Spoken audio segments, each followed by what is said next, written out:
दोस्तों, राज online study में एक बार फिर आपका स्वागत है। दोस्तों, टॉपिक चल रहा है मेंस्ट्रुएशन का, और मेंस्ट्रुएशन के अंदर मैं आपको आज करवाऊंगा त्रिभुज यानी ट्रायंगल। दोस्तों, सबसे पहले समझेंगे कि त्रिभुज होती कितने प्रकार की है और कौन कौन सी त्रिभुज होती है, उनकी पहचान क्या है और उनसे क्वेश्चन क्या क्या बन सकते हैं और क्या क्या उनसे पूछा जा सकता है, वो सारी चीज़ें आपको करवाऊँगा। चलिए दोस्तों, शुरू करते हैं। टॉपिक है त्रिभुज यानी ट्रायंगल। ठीक है, तो त्रिभुज होती है चार प्रकार की। चार प्रकार की कौन कौन सी होती है? सबसे पहले अगर हम बात करें, एक त्रिभुज होती है समकोण त्रिभुज। समकोण त्रिभुज। अब समकोण त्रिभुज क्या होती है? समकोण त्रिभुज ऐसी होती है इस तरह से,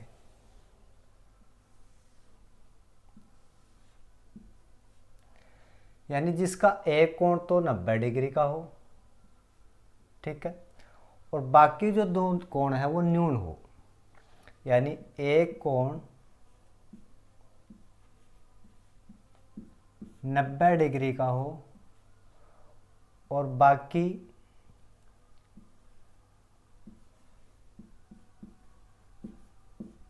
दोनों कोण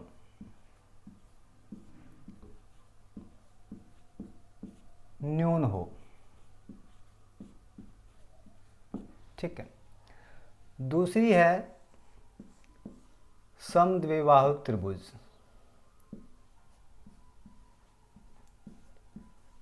अब समद्विबाहु त्रिभुज कौन सी होती है?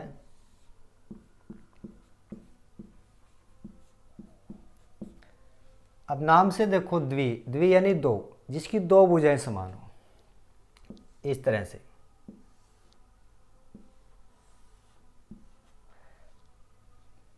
थोड़ा बड़ा कर लेते हैं, इस तरह से। यानी अगर ये 5 है तो ये भी 5 है। ये कुछ भी हो सकती है, 8, 10, 9, 11, कुछ भी। ठीक है, लेकिन दो जो भुजाएं वो समान होनी चाहिए, यानी दोनों भुजाएं समान हो, दो भुजाएं समान हो। ठीक है, एक समान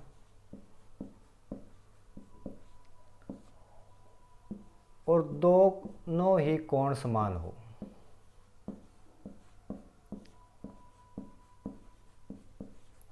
यानी अगर ये 30 का है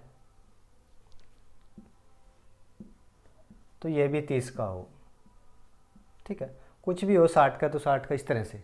ठीक है, क्योंकि तीनों कोणों का योग कितना? 180। अब बात करते हैं तीसरी त्रिभुज की। अब तीसरी त्रिभुज है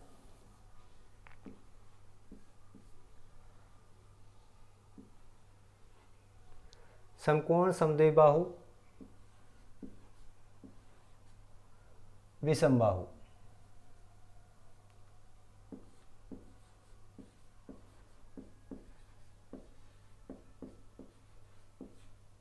विषमबाहु त्रिभुज।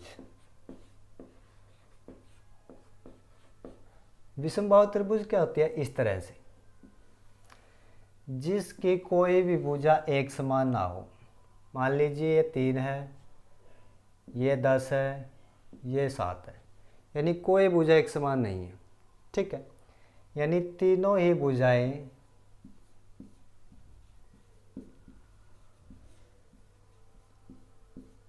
अलग अलग हो। ठीक है, उसे बोलते हैं विषमबाहु त्रिभुज।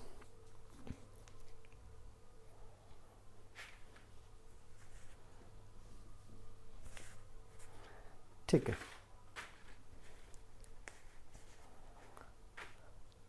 अब बात करते हैं चौथी त्रिभुज की, जिसका नाम है समबाहु। अब नाम से भी देखो, समबाहु,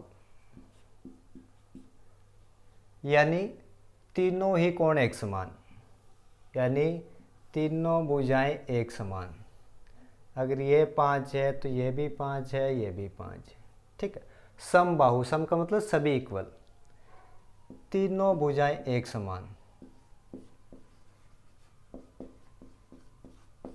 एक समान, उसे हम बोलते हैं समबाहु। ठीक है, अब ये चार त्रिभुज हैं, इन चार त्रिभुज से ही क्वेश्चन पूछे जाते हैं। या तो इनका क्षेत्रफल पूछ ले, किसी का लंब पूछ लेगा, किसी का विकर्ण पूछ लेगा, किसी का परिमाप पूछ लेगा। ठीक है, 1 बाय 1 सभी के सभी त्रिभुज आपको करवाऊंगा। तो आज मैं जो टॉपिक करवाऊंगा वो करवाऊंगा समकोण त्रिभुज का, और समकोण त्रिभुज से बिल्कुल शॉर्टकट तरीके से आपको क्वेश्चन करवाऊंगा।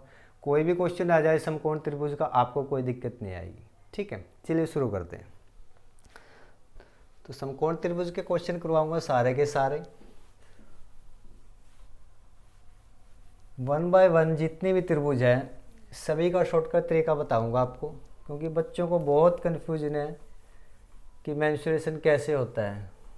ये मेंस्ट्रुएशन का डर निकल जाएगा अब आपके मन से, इतना कुछ करने की ज़रूरत नहीं पड़ेगी आपको, ज़्यादा फॉर्मूले रटने की भी ज़रूरत नहीं है। जैसे जैसे क्वेश्चन करवाऊंगा तो क्लियर हो जाएगी बातें आपके सामने। चलिए पहला क्वेश्चन देख लेते हैं। किसी समकोण त्रिभुज की भुजाएं 5, 12, 13 सेंटीमीटर है, इस त्रिभुज का क्षेत्रफल क्या होगा। वो कह रहे हैं कि इस तरह से त्रिभुज है एक,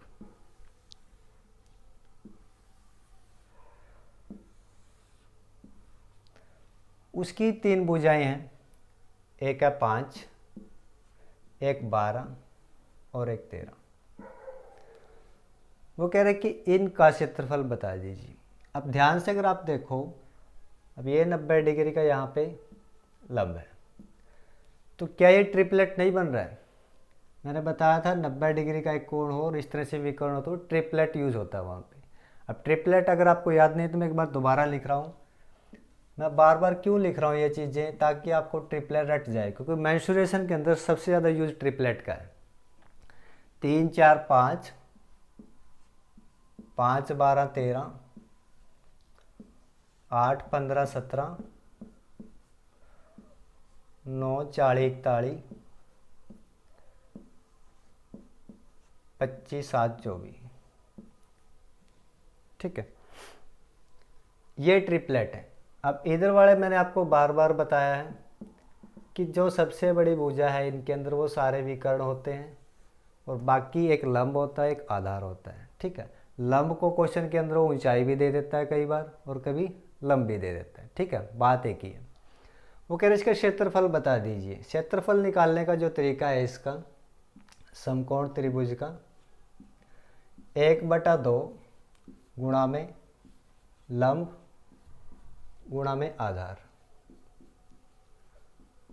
अब इस लंब को आप ऊंचाई भी लिख सकते हो और आधार भी लंब भी लिख सकते हो। अब ये लंब भी है और ये ऊंचाई भी है। ये साइड वाला विकर्ण है। ठीक है, ये विकर्ण है, ये आधार और ये लंब। क्षेत्रफल पूछ रहा अपने से 1/2, लंब कितना है 12, आधार 12, लंब 5 है, 2 से डिवाइड किया 6 और 6 पंजे 30। हमारा आंसर आ चुका है, यानी ये ऑप्शन राइट आंसर है। इस तरह से क्वेश्चन करने हैं दोस्तों। अब पूरी समकोण त्रिभुज आपको ट्रिपलेट से करवाऊंगा, फॉर्मूला याद करने की जरूरत नहीं है। चलिए अगला क्वेश्चन देख लेते हैं।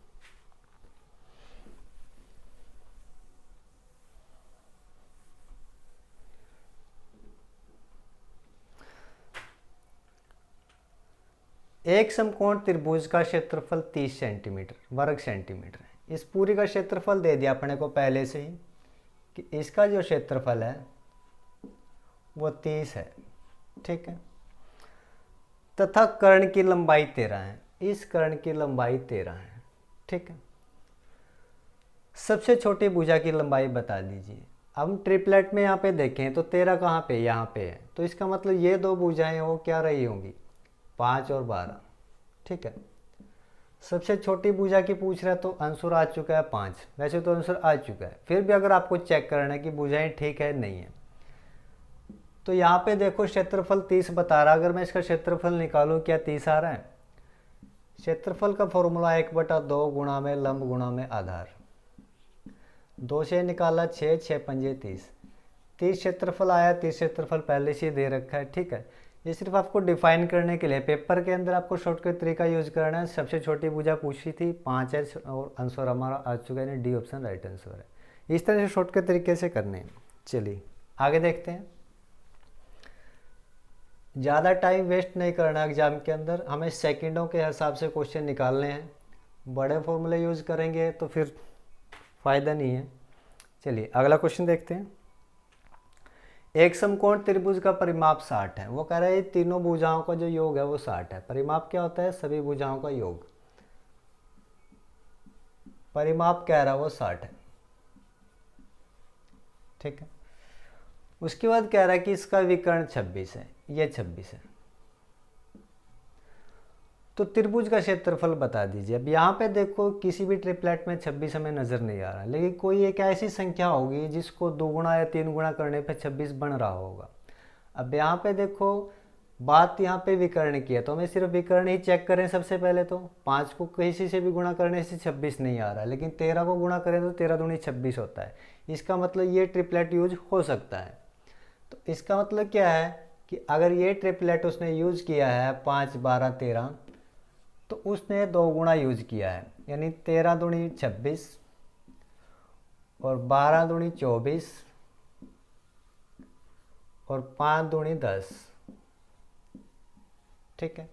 इसका मतलब ये जो 2 भुजाएं हैं, एक तो यहाँ पे 24 है और दूसरी यहाँ पे 10 है, ठीक है। अब वो कह रहे हैं उसका क्षेत्रफल बता दीजिए। क्षेत्रफल होता है 1/2 लंब गुणा में आधार, 24 गुणा में 10, 2 से गया 5, 5 चौका 20 और 5 दूनी 10 और 2 12, यानी 120 हमारा आंसर आ चुका है। सी ऑप्शन राइट आंसर है, ठीक है। इस तरह से अपने को क्वेश्चन करने हैं। कई बार 13 का 3 गुना दे देगा, 39 दे देगा। यहाँ पे वो चीज़ें हमें समझनी है कि किस चीज़ का 3 गुना दिया हुआ है, क्योंकि हमें ये तो पता है कि विकर्ण यहीं से उठाएगा, तो विकर्ण का ही उतना गुणा करके आप कर सकते हो, ठीक है। अगला क्वेश्चन देखते हैं।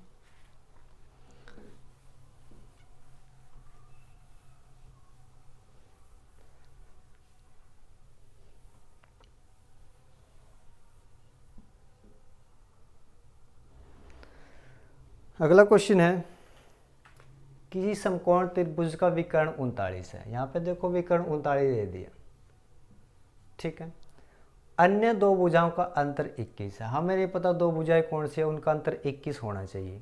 त्रिभुज का क्षेत्रफल बता दीजिए। अब यहाँ पे देखो ट्रिपलेट एक ही है जिसको 3 गुणा करने पे 39 बना है, 13 3 39, यानी इस ट्रिपलेट को उसने 3 गुणा करके यूज किया है।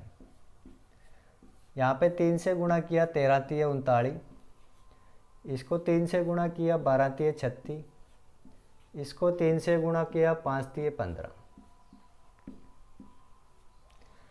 यानी ये 2 भुजाएं हैं, एक 36 है और एक 15 है, ठीक है। क्षेत्रफल पूछ रहे हैं, तो क्षेत्रफल का फॉर्मूला हम सभी को पता है, 1/2 गुणा में लंब गुणा में आधार। 12 से इसको काटा ये 18 और 18 पंजे 90 और 18 ये, यानी 270 आ चुका है। डी ऑप्शन राइट आंसर है, ठीक है। इस तरह से क्वेश्चन करने हैं। चलिए अगला क्वेश्चन देखते हैं।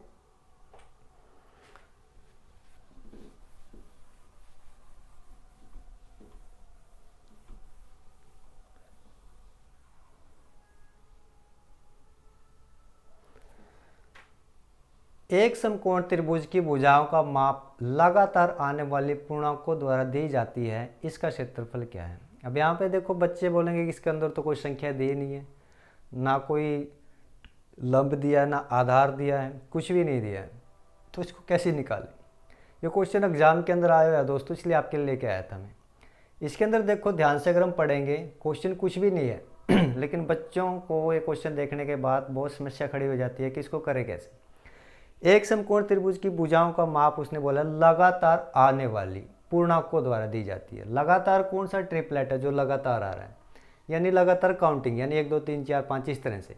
तो लगातार ये है 3 4 5, इसके बीच में कोई गैप नहीं है, तो इसका मतलब ये इस पहले ट्रिपलेट की बात कर रहे हैं, 5 4 और 3, ठीक है। वो कह रहे क्षेत्रफल बता दिए। क्षेत्रफल हमें पता है, जब लंब और आधार पता लग चुका तो क्षेत्रफल निकालने में कोई दिक्कत नहीं है। 2 से इसको निकाला 2, 2 3 6, यानी 6 इसका क्षेत्रफल आ चुका है, यानी सी ऑप्शन राइट आंसर। तो इस तरह से समझ के हमें क्वेश्चन करने हैं। चलिए अगला देख लेते हैं।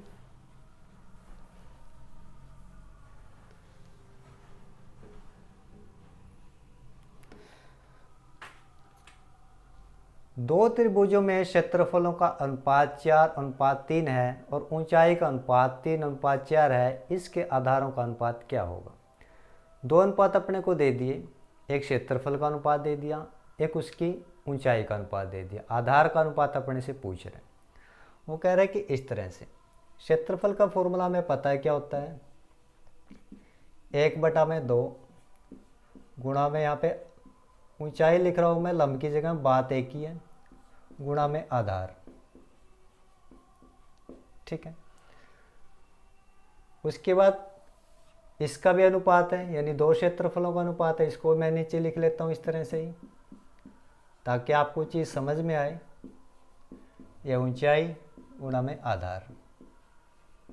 ठीक है, वो कह रहे क्षेत्रफल का अनुपात 4:3 है। एक क्षेत्रफल तो है 4 और बटे में लिख दूँ तो उसको अनुपात का मतलब ये होता है कि वो चीज़ उसके बटे में है। ठीक है, अगर मैं चीज़ इस तरह से लिख रहा हूँ 4:3, इसका मतलब है कि 4/3 में इसको लिख सकता हूँ। क्षेत्रफल की जगह क्षेत्रफल लिख लिया दोनों का ही। 1/2 यहाँ पे फॉर्मूला है 1/2। वो कह रहा है ऊंचाई का अनुपात 3:4 है, 3:4 अनुपात है ऊंचाई का। तो एक ऊंचाई का मैंने यहाँ पे 3 लिख लिया।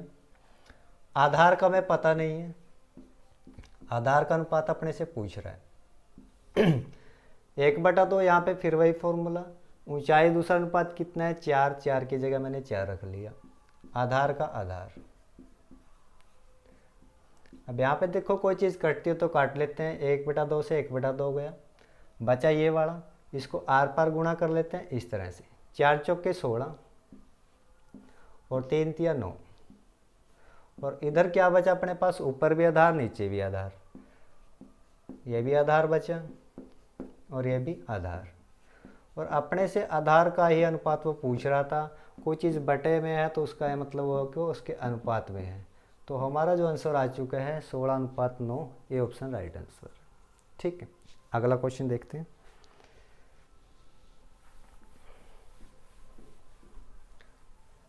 किसी को समझ ना आए तो कमेंट करके ज़रूर बताना कि ये चीज़ समझ नहीं आई, लेकिन बताइएगा ज़रूर, ताकि पता लगे मुझे कि मैं जो पढ़ा रहा हूँ आपकी समझ में आ भी रहा है नहीं आ रहा है।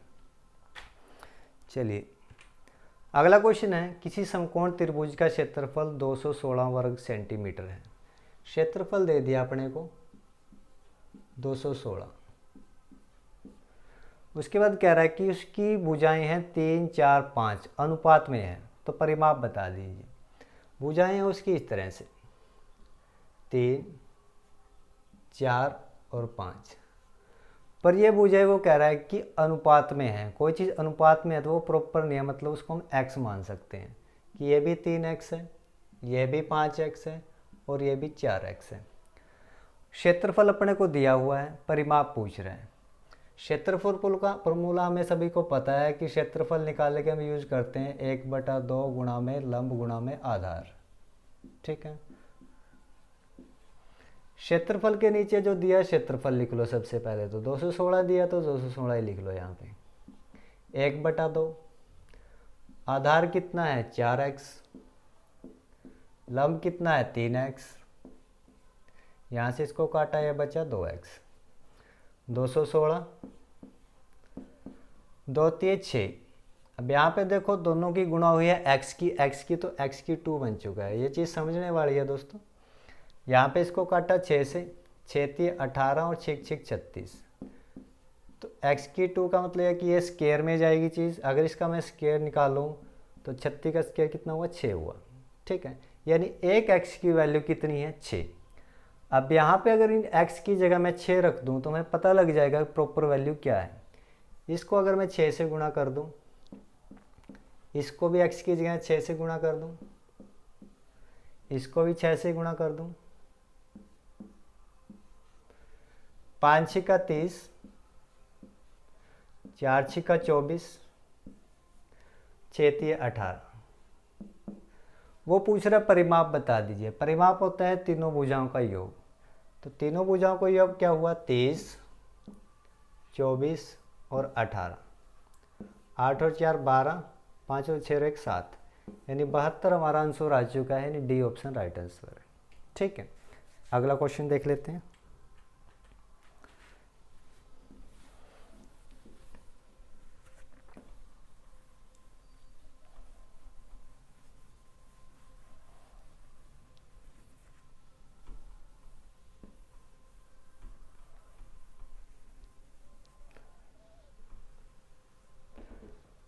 अगला क्वेश्चन कह रहा है किसी समकोण त्रिभुज की समकोण बनाने वाली भुजाएं 5 12 के अनुपात में है। यदि त्रिभुज का क्षेत्रफल 270 वर्ग सेंटीमीटर, कर्ण की लंबाई क्या होगी? क्षेत्रफल दे दिया अपने को 270, दो भुजाएं दे दी 5 और 12। ठीक है, यानी वो ट्रिपलेट की बात कर रहा है 5 12 13, पर वो चीज़ क्या अनुपात में है, इसे हम प्रॉपर वैल्यू नहीं मान सकते। अनुपात में है तो मतलब ये चीज़ x में है। ठीक है, वो कह रहे कर्ण की लंबाई बता दीजिए। इसकी लंबाई बता दीजिए कि प्रॉपर क्या है। क्षेत्रफल दिया तो क्षेत्रफल को ही रख लेते हैं सबसे पहले। क्षेत्रफल की जगह क्षेत्रफल रख लिया। फॉर्मूला होता है 1/2 गुणा में लंब गुणा में आधार। ठीक है, यहाँ पे इसको काट लिया। 5 छिका 2 तिये 6, 5 छिका 30, x की 2 270 बराबर, ये काटा इस पे 3 से आ गया 3 निम 27, यानी x की 2 यानी x का स्क्वायर अगर हम खोले तो आया 3। एक x की वैल्यू है 3, तो x की जगह अगर मैं 3 रख दूँ यहाँ पे पता लग जाएगा विकर्ण कितना है। 13 3 39, हमारा आंसर आ चुका है। कर्ण की पूछा था। फिर भी चेक करने के लिए आप चेक कर सकते हो कि क्या ये सही है, तो इसको भी यहाँ पे 3 पे गुणा कर लो। 12 3 36, इसको भी 3 से गुणा कर लो 15। क्षेत्रफल कह रहा है 270 आना चाहिए। अगर मैं इसको और इसको यूज करके देखूँ क्षेत्रफल के फॉर्मूले में, क्या 270 आ रहा है? यहाँ पे इसको किया 18 की और 15 की गुणा की तो 270 क्षेत्रफल आ रहा है, यानी हमारा आंसर बिल्कुल सही है। ठीक है, इस तरह से आप चेक कर सकते हो, लेकिन एग्जाम के अंदर इतना टाइम नहीं होता। हमें शॉर्टकट तरीके से एग्जैक्ट आंसर के ऊपर पहुंचना होता है। ये सिर्फ आपको समझाने के लिए है कि आप चेक कर सकते हो अगर आपके पास टाइम है एग्जाम के अंदर। ठीक है, अगला क्वेश्चन देखते हैं।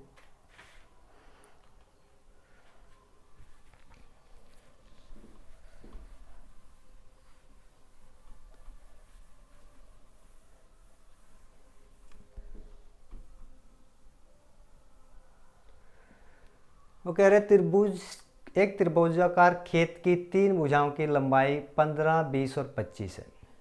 भुजाएं दे दी उसने, अनुपात नहीं दिया, यानी एग्जैक्ट वैल्यू है वो 25 15 और 20।